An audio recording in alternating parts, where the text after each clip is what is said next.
Hello and welcome to the Next Rung podcast, University of Chichester's careers podcast. I'm here today with Del, senior lecturer in physiotherapy. How are you? I'm good, thank you. Yeah. So just give us a bit of information, to start off with about how you got on this career path, like why you did it, why you wanted to do it, how you got here, kind of thing. I think I've always been interested in teaching, but I actually work 3 days clinically still as a paediatric physio. Okay. So I really like the balance of having one day of teaching, watching students and then seeing them come out on placement. And I really like using my clinical role as context for what I teach. I think it really helps to embed the knowledge of the theory, and then it helps me to understand if students are learning it when they come out on placement with me. So I think I am first and foremost a physio and a paediatric physio, and then the teaching is probably, I see it more as a hobby and something that I'm really interested in, and the two together are really complementary of each other. Okay. Thinking of teaching as a hobby is quite interesting. Yeah. But it's, It's a time-consuming hobby. Yeah. You meet interesting people, I suppose. So I think when you meet students, and so we've got about 50 students on our BSc and then about 15 on our MSc, and the diverse nature of all the different students, I find it really interesting. And then to see how all those different personalities come across on placement is fascinating and is potentially more of a hobby. yeah. Okay. And so you mentioned about like placements there and looking at students. How were you as a student? What was your education like? I feel lucky. I went to Cardiff University, a couple of hours away from home. Home was very rural, mid Wales, so going to even just living in a big city and being on a course with all these, what I felt were very intelligent academic people, were a real shock to the system. But I knew I wanted to do physio, and it was a really great vocational course. So as a student, I think I was keen and enthusiastic, and I really knew I was on the right career path. But I very much enjoyed the whole experience of being a student, meeting new people. I really do enjoy learning. Yeah. I really do enjoy learning new things. And I'm currently on a teaching and higher education qualification at the university as well. And I think that's I continue that love of learning. So yeah, I was a dedicated student, but the whole experience was quite eye-opening and a lot of fun. And so you did a placement when you were at university, or? Yeah, so all universities have to complete 1,000 hours of clinical placement to become a registered physio. So, Wow. 1,000 hours, it sounds a lot, but actually compared to, we've discussed earlier with my colleagues that actually our nursing colleagues have to do a lot more. And it really is the placements where you fully understand what the role of a physio is. So they are really powerful, having a really positive clinical placement that we try and prepare all our students for as best as we can. And again, I absolutely love having students on placement and seeing those sort of light bulb moments when they're like, oh, okay, that's what you were teaching. Okay, I see how that fits into everything. So placements are definitely a powerful tool, and you would never have a physiotherapy degree without that element. Oh, excellent. So how are you sort of putting your own mark on physiotherapy students here? What's your like special sauce, as it were? I feel like you'd have to ask the students that. I have learned that every lecturer will have a very different style and prioritise their teaching in a very different manner. My analogy is, because I can speak English or speak Welsh, that doesn't mean I can teach it.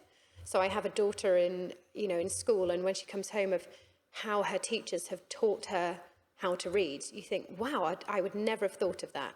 So coming to be a lecturer because I have the knowledge doesn't mean I know how to get it across.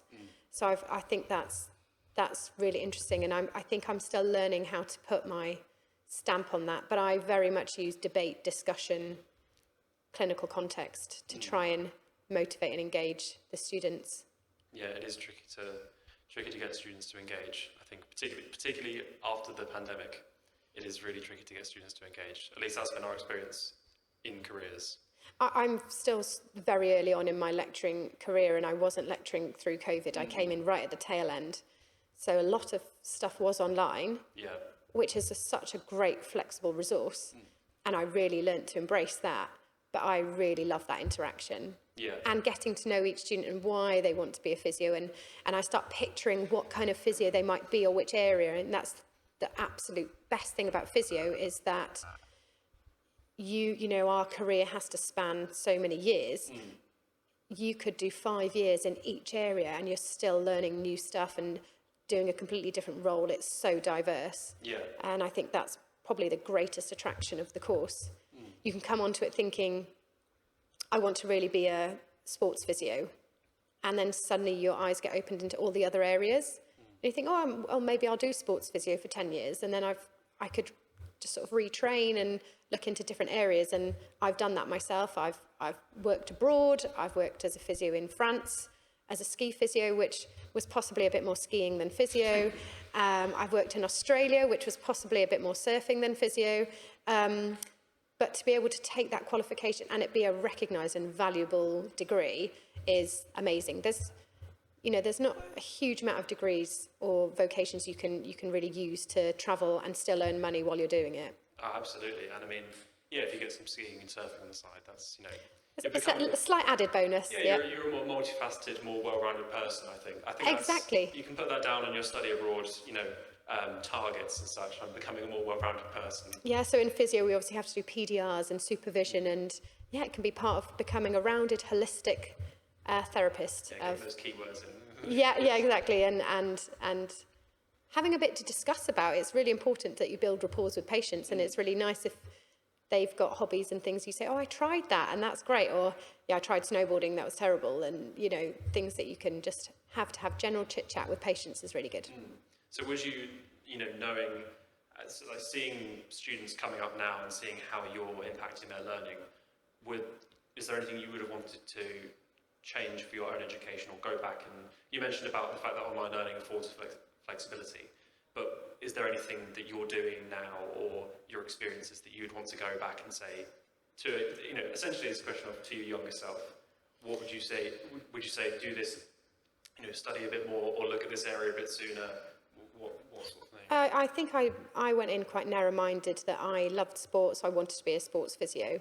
And that did work for me for quite a while. And I really did enjoy, I used to sort of do my Band 5 NHS rotations, and in the evenings, weekends, spend the entire time doing rugby physio, thinking that's where I would end up working. So I spent out, I was probably working 70-hour weeks of doing my NHS and then doing all this rugby physio at the same time. And I use some of that knowledge, but at the same time, that is not where my career has gone. And if I went back, I would probably just work less and enjoy skiing and surfing a bit more. I think that's a very good way to be. Yeah. Definitely. Prioritise. I think a lot of people working through COVID, just talking to a physio earlier this week working on ITU, she just spontaneously bought a camper van because she just saw that life was short and that, things can happen. And I think that's really powerful, that work should not be everything. Work is really important. And if you're career-driven and ambitious, which I would probably put myself in that category, that's great. But it has to have a balance, and you have to enjoy things as well as knuckle down and progress in your career. Yeah, there's no sense working yourself to death. No, absolutely not. And actually, you're a better therapist, you're a better lecturer for having an enjoyable life-work balance, for sure. So, where do you, I know maybe sort of early for you, but where do you see your career trajectory going now that you've got this position? I get asked that question a lot from my lecturing colleagues and my clinical colleagues. And honestly, I really don't know. And I think that is great about having a career path, that is quite open. So working for the NHS can be challenging, but extremely rewarding. So at the moment, I love my work. I love working with children. I love everything about physio, so I don't see that finishing anytime soon. And at the same time, I love the challenge of teaching. So I think for now it works best how it is. Most likely in years to come, I would transition into academia a bit more, as I work 1 day a week currently. So it's not a huge amount and you always want to conquer more or take on more projects or work a little bit more. So I think, I haven't made my mind up yet, basically.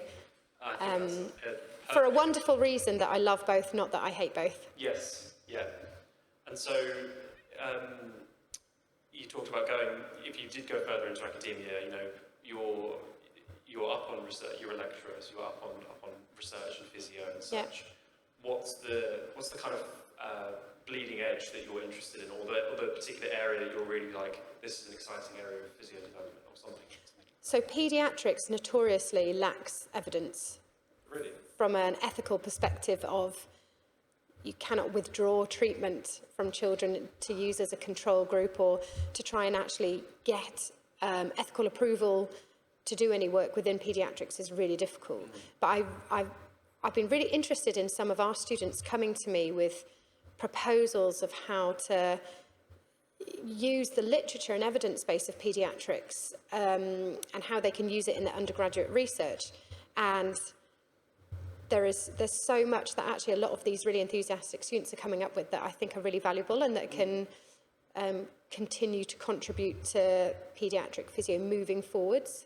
A lot of qualitative research looking at perceptions of parents or perceptions of teachers working with children and how maybe therapists can direct what they're doing a bit more to how we're perceived, how we get our therapy aims across and our goals. And I think that's still going to be very powerful when it lacks research.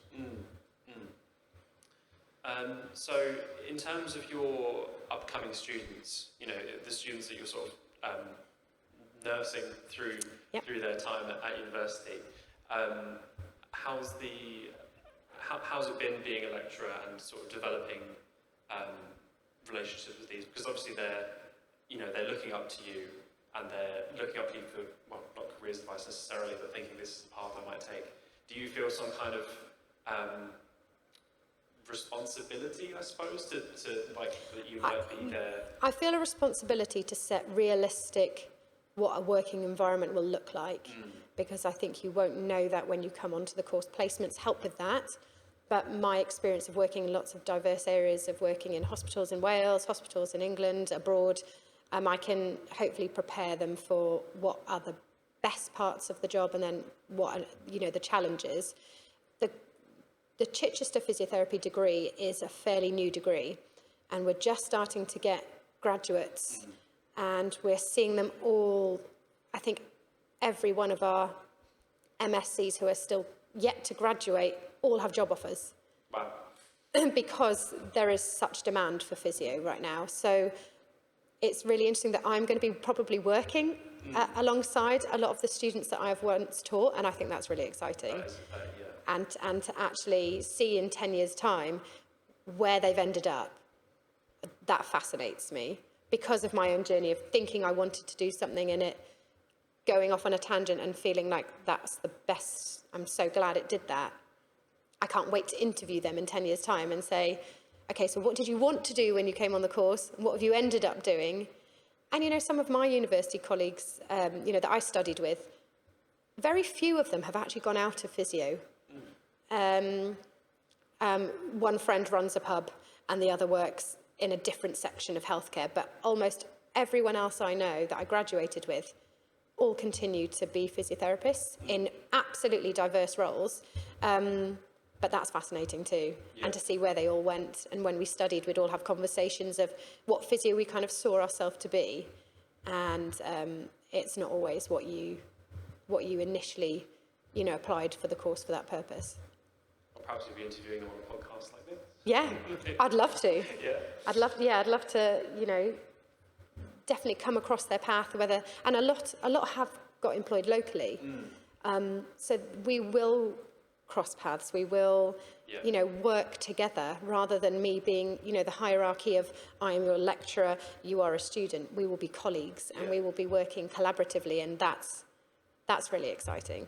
That's excellent. So you mentioned just then and before as well about working abroad. So where have you worked? You said France, Australia. I did what's called rotation. So I did my 2-year rotations in Swansea. So I got loads of sort of general knowledge about physio, and I decided to go abroad to Maribel in France, which is obviously known for its skiing. And then I used my sort of sports physio skills to do that. The only thing that is a challenge is getting registered. So they all have different sort of regulatory bodies. So you have to do quite a lengthy application process to get registered in France, pass a French test, which is fine. And then Australia is another very lengthy, quite stressful process to try and get registered there. So after I did it twice, I decided in New Zealand I wouldn't be a physio for the 6 months I was there, and then came back to the UK to go back into physio again. So a career break is also not a bad thing. No. It was difficult to get back on track and to get into the system of working in the NHS. I don't know if it would be now because of the demand that we have for physios, but it's accepting that might be a challenge, but the benefits outweigh that. Yeah. So I definitely encourage people to go and explore different areas, but I'm very glad to have come back into the NHS and into what I know and think is a really great service. That was going to be my follow-up actually, was, how heavily would you recommend students go abroad if they get the opportunity? But it all depends on life situation, doesn't it? Because a lot of our students now, we get students fresh out of sixth form, colleges, and they are right at the beginning of their career. We also have mature students coming in their 40s, 50s, wanting to just have a complete career change. So would they want to go abroad for 2 years? I mean, yeah, why not? You don't have to restrict yourself, but everyone's life situation will be different. Yeah. And I very much encourage it. It's a really eye-opening experience, and to work with, I worked with Australians really quite rurally and worked in all their hospitals, and it's such a different healthcare setting that you bring back lots of different skills.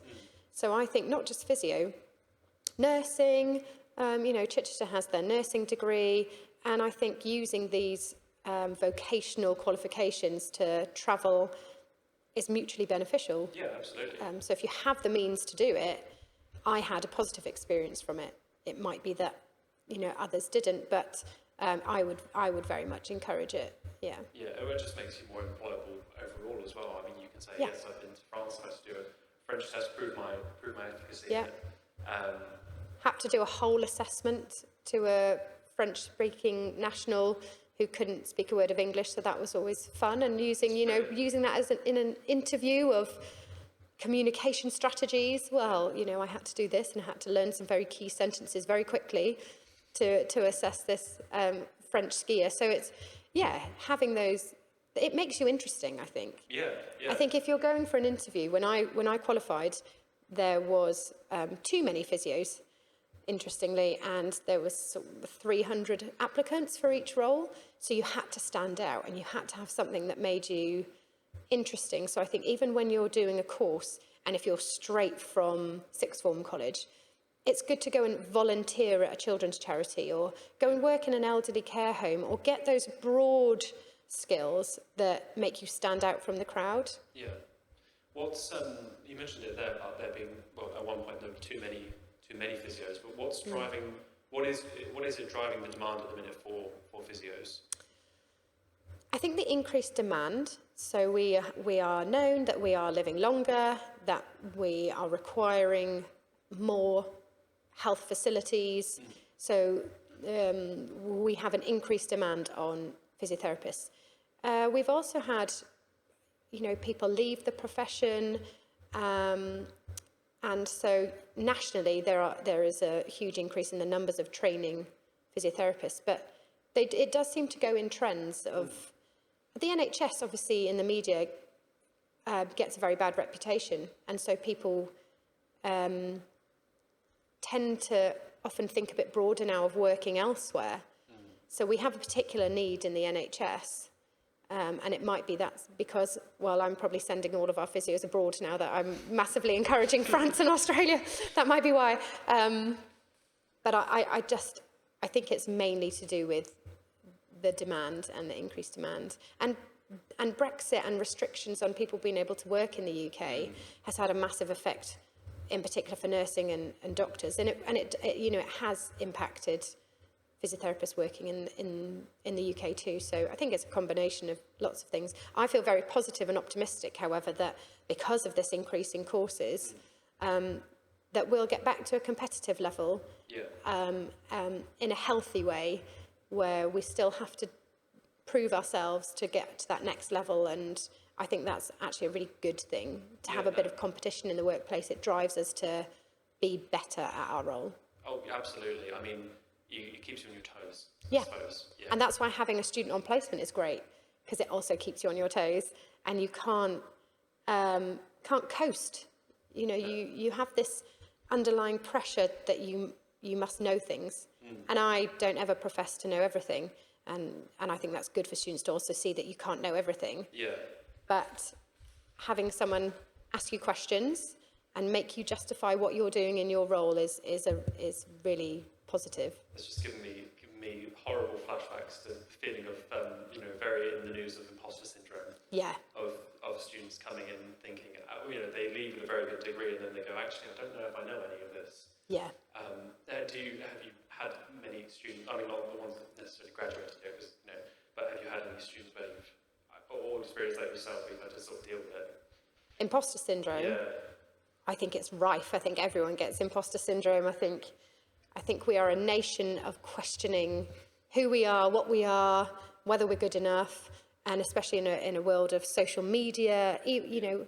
Yes, we know that we look at social media and we look at body shape, for example, but I think we also do it professionally. Oh, yeah, absolutely. There's Twitter, there's all these people gaining all these amazing qualifications, and it's portrayed in this manner that this is what you have to be. Yep. So I think coming into teaching, I'm about to start a new secondment of a role of a Band 8, which is, higher up in the NHS, and you always question, am I capable of meeting the expectations of my colleagues to deliver that role? So, but I don't think imposter syndrome is a bad thing. I think it's you questioning. You have to get to a point where you have confidence in your ability. Yeah. But to get to that, you have to question it first, and maybe reflect on what your strengths and your weaknesses are, and then be aware of what you need to work on.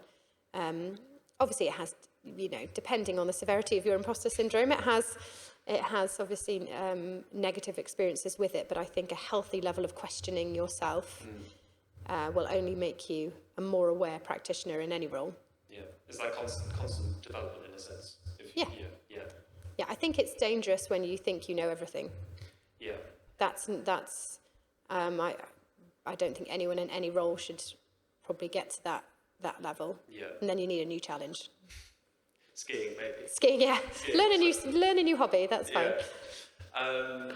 Okay, and I think then we'll finish in the way we usually do, which is some slightly bizarre question to contextualise. They're probably in the wrong order, really, but to contextualise when you were at university. Previous interviewers have asked, who was the big footballer at the time, or something like that. But I'm going to say instead, what was the soundtrack of your degree? What were you listening to? Oh, that's a really good question. Again, it's very dominated by stereophonics. Okay. It depends where you were and what you were doing, doesn't it? That's a really difficult question. You give us and it's such a blur, those 3 years. I think I am picturing, very much the epitome of the Stereophonics in their heyday. Listening to it after a rugby match is probably the memory on the forefront of my mind. Excellent. Right, well, thank you very much for your time. Thank you. So that was really interesting. What were your main takeaways from that, Sam? I mean, her career path is really interesting in as much as she is quite early on in her career, but she's also open to the ideas of where she may go in the future. You know, she wants to go into academia, or mentioned it, but there's this flexibility there. And she's also had experiences of she's experienced working in physio, she's experienced working in academia, she's experienced working abroad, which is a whole other, it's a whole other kettle of fish, as it were. She's really interesting, and her thoughts about some of the deeper things like imposter syndrome were very interesting to hear. Yeah. So what you mentioned about the different experiences that she's had, I think that's really interesting, and it's interesting from the point of view that she's kind of explored different things before, sort of coming to a point now where she's doing two things now. Yeah. So she's working clinically, but also teaching.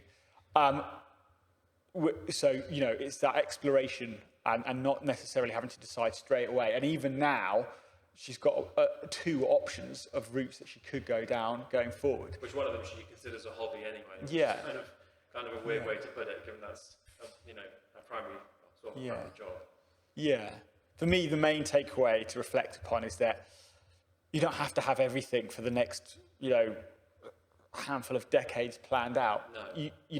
Because if you do, well, something will come along that will change that anyway. Yeah. So, and it's called planned happenstance. It's the idea of planning for any opportunity that may come up. So not sort of deciding, right, well, this is where everything's going to go, but it's preparing yourself to take advantage of any opportunities that come your way. Yeah.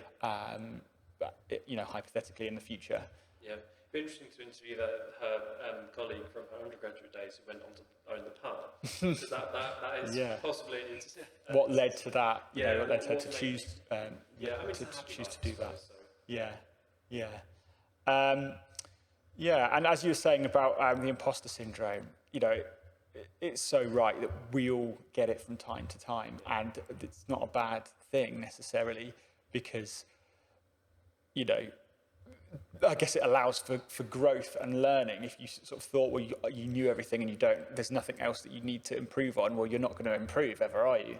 Yeah, it's a weird kind of, it is a really weird state of mind. If people think about like Dunning-Kruger, for instance, where people who are very low expertise think that they are doing extremely well. People with middling expertise evaluate themselves very poorly. People with high expertise do evaluate themselves quite well, but still they don't return to the same peak of how high they rank themselves ever. They typically are always low, and it's that. I think that is imposter syndrome playing a part, as you say. I know there are people who are as smart or smarter than me, and who are. There are very few people who know that they're the smartest person in their field. And even at that point, you should check yourself and say, I should probably go and review this.